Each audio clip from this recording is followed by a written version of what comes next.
ఓం నమ శివాయ. అందరికీ నమస్కారం అండి. ఉదయం లేవగానే మీ అరిచేతులు చూస్తూ ఈ మాటని 3 సార్లు అనుకోండి. రాకెట్ స్పీడ్‌తో లెక్కలేనంత డబ్బనేది వస్తూనే ఉంటుంది. ప్రతిరోజు ఉదయం నిద్ర లేవడంతోనే ముందు మీ అరిచేతులను చూసుకోండి. అలాగే అమ్మవారి భక్తులందరికీ కూడా నమస్కారమండి. అమ్మవారి ఆశీర్వాదంతో, ఆ తల్లి చల్లని చూపుతో అందరూ కూడా సుఖంగా, సంతోషంగా, ఆరోగ్యంగా, అభివృద్ధితో ఉండాలని మనస్ఫూర్తిగా కోరుకుంటూ ఈరోజు ఈ వీడియోని మొదలుపెడుతున్నాను. ఈరోజు ఈ వీడియో ఏమిటి అంటే, డబ్బనే సమస్య మన జీవితంలో లేకుండా జీవితాంతం కూడా చక్కగా మనకి ఎలాంటి లోటుపాటు లేకుండా ఉండాలంటే కనుక కొన్ని మంచి మంచి విషయాలు మనం చేస్తూ ఉండాలన్నమాట. అంటే ప్రతి ఒక్కరి జీవితంలో కూడా. అలాగే ఈ వీడియో చూసే ముందు ఓం నమ శివాయ అని ఒక చిన్న కామెంట్ చేయండి. అలాగే మొదటిసారి మీరు మా ఛానల్ చూస్తున్నట్లయితే మా ఛానల్ సబ్స్క్రైబ్ చేసుకొని నన్ను సపోర్ట్ చేయండి. మనం రోజు కూడా మనం ఉదయం తెల్లవారుజామున లేవడం దగ్గర నుంచి రాత్రి పడుకునేంత వరకు కూడా మనం చేసే చిన్న చిన్న పరిహారాలు మనకు తోడుగా ఉంటాయి.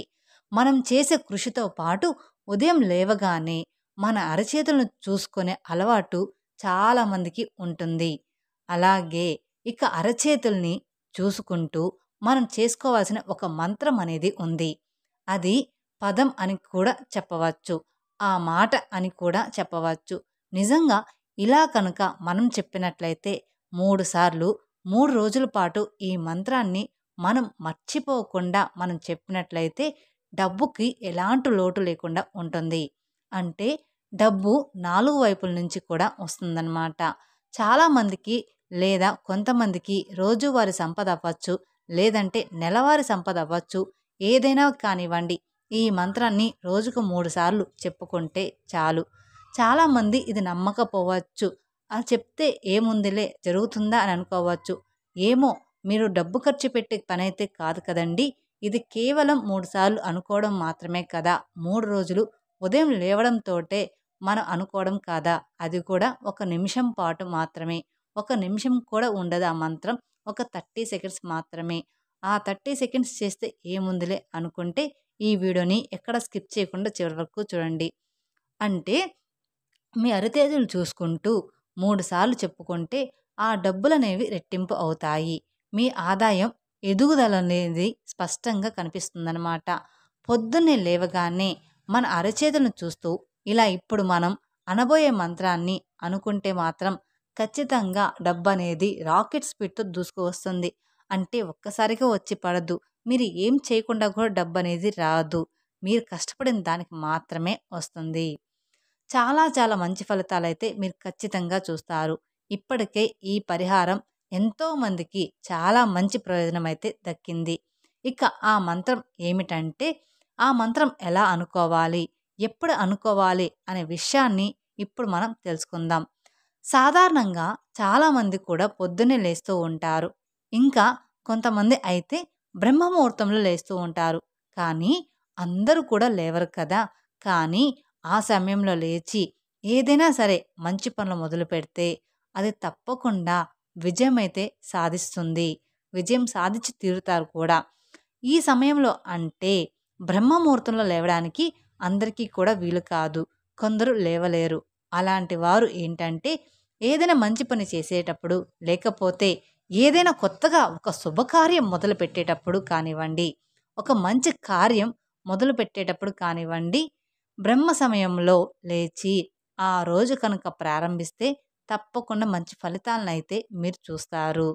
డబ్బుకు ఎటువంటి లోటు లేకుండా ఉండాలి అనుకుంటే ఇలాంటి వారు ఈ మంత్రాన్ని 3 సార్లు అనుకోవడం కోసం బ్రహ్మ ముహూర్తంలో లేచి పని చేస్తే వెంటనే ఇది పనిచేస్తుంది. ఖచ్చితంగా 3 రోజులు మాత్రం చేయాల్సిందే. మిగతా సమయంలో అంటే లేచిన వెంటనే చేతులు చూసుకునే అలవాటు ఉన్నవారు పొద్దున్న లేచి చూసుకుంటే కన్నా బ్రహ్మముహూర్తంలో లేచి అంటే తెల్లవారుజామున 3 గంటల నుంచి 5 గంటల లోపు ఒక 3 రోజుల పాటు దీనికోసం కష్టపడి బ్రహ్మముహూర్తంలో లేచి చేతులు చూసుకొని ఈ మంత్రాన్ని చెప్పుకోగలిగితే వాళ్ళకు ఉండేటువంటి ఆర్థిక కష్టాలైనా, ఎటువంటి డబ్బు సమస్యలైనా కానీ, లేకపోతే వీరికి రావాల్సిన డబ్బు ఉన్నా కానీ అవన్నీ కూడా వీరికి తప్పకుండా అందుతాయి. బ్రహ్మముహూర్తంలో ఏ పని కూడా మొదలుపెట్టినా కానివ్వండి, ఆ పని అది తప్పకుండా సక్సెస్ అనేది అవుతుంది. ఎందుకంటే, ఆ సమయంలోనే దేవతలందరూ కూడా కూర్చొని అందరూ ఒకటిగా ఉండగలే సమయం అనేది బ్రహ్మముహూర్తం. అందుకనే మన పెద్దవాళ్ళు బ్రహ్మముహూర్తంలో ఏదైనా పని మొదలుపెట్టుకు అని చెప్తూ ఉంటారు. అందరూ కూడా మన పెద్దవాళ్ళు చెప్తూ ఉంటారు. తెల్లవారుజామునే బ్రహ్మముహూర్తంలో చదువుకోమని చెప్తూ ఉంటారు. అలాగే ఇది ఎలాంటి వారైనా సరే చెయ్యవచ్చు. రాత్రి పడుకొని లేచిన వెంటనే మంచం మీద కూర్చొని చెయ్యొచ్చు. లేదంటే ఎక్కడైనా గాని కూర్చొని ఈ పరిహారాన్ని మనం చేసుకోవచ్చు. మేము నెలసరి సమయంలో ఉన్నాము, చేసుకోవచ్చా లేదా అని అనుమానపడుతూ ఉంటారు చాలా వరకు కూడా. అలాంటి వాళ్ళు కూడా చేసుకోవచ్చు. వారు కూడా దీన్ని చక్కగా చేసుకోవచ్చు. ఎక్కడ కూర్చొని అయినా సరే, ఎలాంటి వారైనా సరే, ఎవరైనా కానివ్వండి, ఈ పరిహారం అయితే చేసుకోవచ్చు. పొద్దున్నే నిద్ర లేవగానే కళ్ళు తెరిచిన వెంటనే చాలామందికి కూడా వాళ్ళ తల్లిదండ్రుల ముఖాలు, లేదంటే పిల్లల ముఖాలు చూసే అలవాటు అనేది చాలామందికి ఉంటుంది. అలాంటి అలవాటు ఉన్నవారు పొద్దున్నే లేచిన వెంటనే 2 అరచేతులను కూడా రుద్దుకుంటూ చక్కగా మన కళ్ళకు అద్దుకోవాలి. ఎందుకంటే మన పెద్దవాళ్ళు చెప్తూ ఉంటారు, మన చేతుల్లో పైభాగాన లక్ష్మీదేవి ఉంటుందని, మధ్యలో సరస్వతీదేవి, కింద పార్వతీదేవి ఉంటారని, ముగ్గురు లక్ష్ములు కూడా మన అరచేతుల్లోనే ఉంటారని మన పెద్దలు చెప్తూ ఉంటారు. ఎప్పుడూ కూడా మన పెద్దవాళ్ళు మనకు ఆశీర్వదించేటప్పుడు మన చేతులతోనే ఆశీర్వదిస్తూ ఉంటారు ఎప్పుడూ కూడా.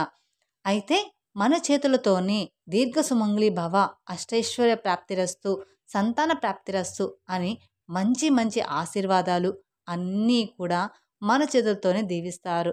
ఇలా అరచేతుల్ని తలపైన పెట్టి ఆశీర్వదించడం వల్ల ఆ లక్ష్మీదేవి అమ్మవారే వచ్చి మనకి ఆశీర్వదించినట్లు మన పెద్దవాళ్ళు అనుకుంటూ ఉంటారు.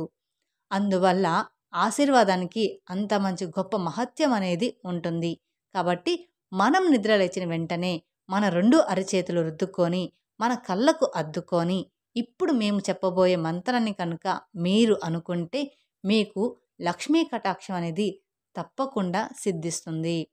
ఇలా చేయడం వల్ల మీరనుకున్న పని ఖచ్చితంగా జరుగుతుంది. అలాగే ఆర్థిక కష్టాలు కానివ్వండి, డబ్బు సమస్యలు కానివ్వండి తప్పకుండా తీరిపోతాయి. ఇది తప్పకుండా ప్రయత్నించి చూడండి. దాని ఫలితం అనేది మీరు చూస్తారు. మీకు చాలా ఫాస్ట్‌గా రిజల్ట్ అయితే వస్తుంది. ఇది డబ్బయ్యే ఖర్చు పని కాదు కదండీ! అందుకని ప్రతి ఒక్కరు కూడా చేయండి. చాలామంది ఈ పరిహారాన్ని చేసి మంచి మంచి ప్రయోజనాలైతే పొందడం జరిగింది. ఇక ఆ మంత్రం ఏమిటి అంటే, కరవసతే లక్ష్మి కరమధ్యే సరస్వతి కరములే గోవింద గరుడ ధ్వజ ప్రభాతే కరదర్శనం. మరొకసారి చెప్తున్నాను, శ్రద్ధగా వినండి. కరవసతే లక్ష్మి కరమధ్యే సరస్వతి కరములే గోవింద గరుడ ధ్వజ ప్రభాతే కరదర్శనం. అంటే మన చేతుల్లో లక్ష్మీదేవి, పార్వతీదేవి, సరస్వతీదేవి ఉన్నారు అని అర్థం. కాబట్టి వాళ్ళు దర్శనమునది మనకు ఉంటే, నిజంగా కనిపిస్తే కనుక లక్ష్మీ కటాక్షం పెంపొందినట్టే. నిజంగా డబ్బుకు ఎలాంటి లోటు లేకుండా ఆ రోజంతా కూడా విజయవంతంగా ఎలాంటి ఆటంకాలు రాకుండా దేవతలు మనల్ని ఆశీర్వదించారని కోరుతూ ఉంటారు. అలాగే ఈ మంత్రాన్ని లేచిన వెంటనే 3 సార్లు అనుకుంటే చాలు. అరచేతులను చూసుకుంటూ ఈ మంత్రాన్ని 3 సార్లు అనుకోండి. ఇలా 3 రోజుల పాటు చేయండి. వీలైతే పొద్దున్నే బ్రహ్మముహూర్తంలో నిద్ర లేచిన వెంటనే ఈ మంత్రాన్ని 3 సార్లు అరచేతులను చూసి అనుకోవడం ప్రయత్నించండి ఒక్కసారి. తద్వారా మీకు ఎలాంటి డబ్బు కష్టం ఉన్నా సరే చక్కగా తొలగిపోతుంది. అలాగే ఈ సంవత్సరం అంతా కూడా మీకు చక్కగా, శుభంగా, అమోఘంగా ఉంటుంది. ఎలాంటి లోటుపాట్లు లేకుండా హాయిగా, సంతోషంగా జీవిస్తారు. ఈ రోజుల్లో ప్రతి ఒక్కరూ కూడా పాకులాడుతుంది కేవలం డబ్బు కోసం మాత్రమే. అలాంటి డబ్బు వచ్చే ప్రయత్నాలు ఏమైనా ఉన్నాయి అంటే, ఇలాంటి చిన్న చిన్న ప్రయోజనాలు అంటే ఇలాంటి చిన్న చిన్నవి మనం చేస్తూ ఉండాలి. అప్పుడే మనకి దీనికి సంబంధించిన విషయాలనేది తెలుస్తూ ఉంటాయి. ఒక కష్టం ఒక్కటి మాత్రమే నమ్ముకోవద్దు. మనం ఆ దైవాన్ని కూడా నమ్ముకోండి. అప్పుడే మనం చేసే ప్రతీదీ కూడా ఆ దేవుడు మనకి దానికి తగ్గట్టుగా ఫలితం అనేది ఇస్తూ ఉంటాడు. ఇలాంటి చిన్న చిన్న పరిహారాలు చేసుకోవడం వల్ల డబ్బుకు ఎలాంటి సమస్య లేకుండా జీవితం అనేది సంతోషంగా సాగిపోతుంది. తెలుసుకున్నారు కదండీ! ఈ వీడియో గనక మీకు నచ్చినట్లయితే మరికొందరికి షేర్ చేయండి. అలాగే మొదటిసారి మీరు మా ఛానల్ చూస్తున్నట్లయితే మా ఛానల్ సబ్స్క్రైబ్ చేసుకొని నన్ను సపోర్ట్ చేయండి. మొదటిసారి మీరు మా ఛానల్ చూస్తున్నట్లయితే సబ్స్క్రైబ్ చేసుకొని నన్ను సపోర్ట్ చేసి మరిన్ని వివరాల కోసం పక్కనే ఉన్న బెల్ ఐకాన్ ప్రెస్ చేస్తే మా వీడియోస్ మొత్తం మీకు నోటిఫికేషన్ ద్వారా అందుతాయి. Thank you for watching my video. ఓం నమః శివాయ.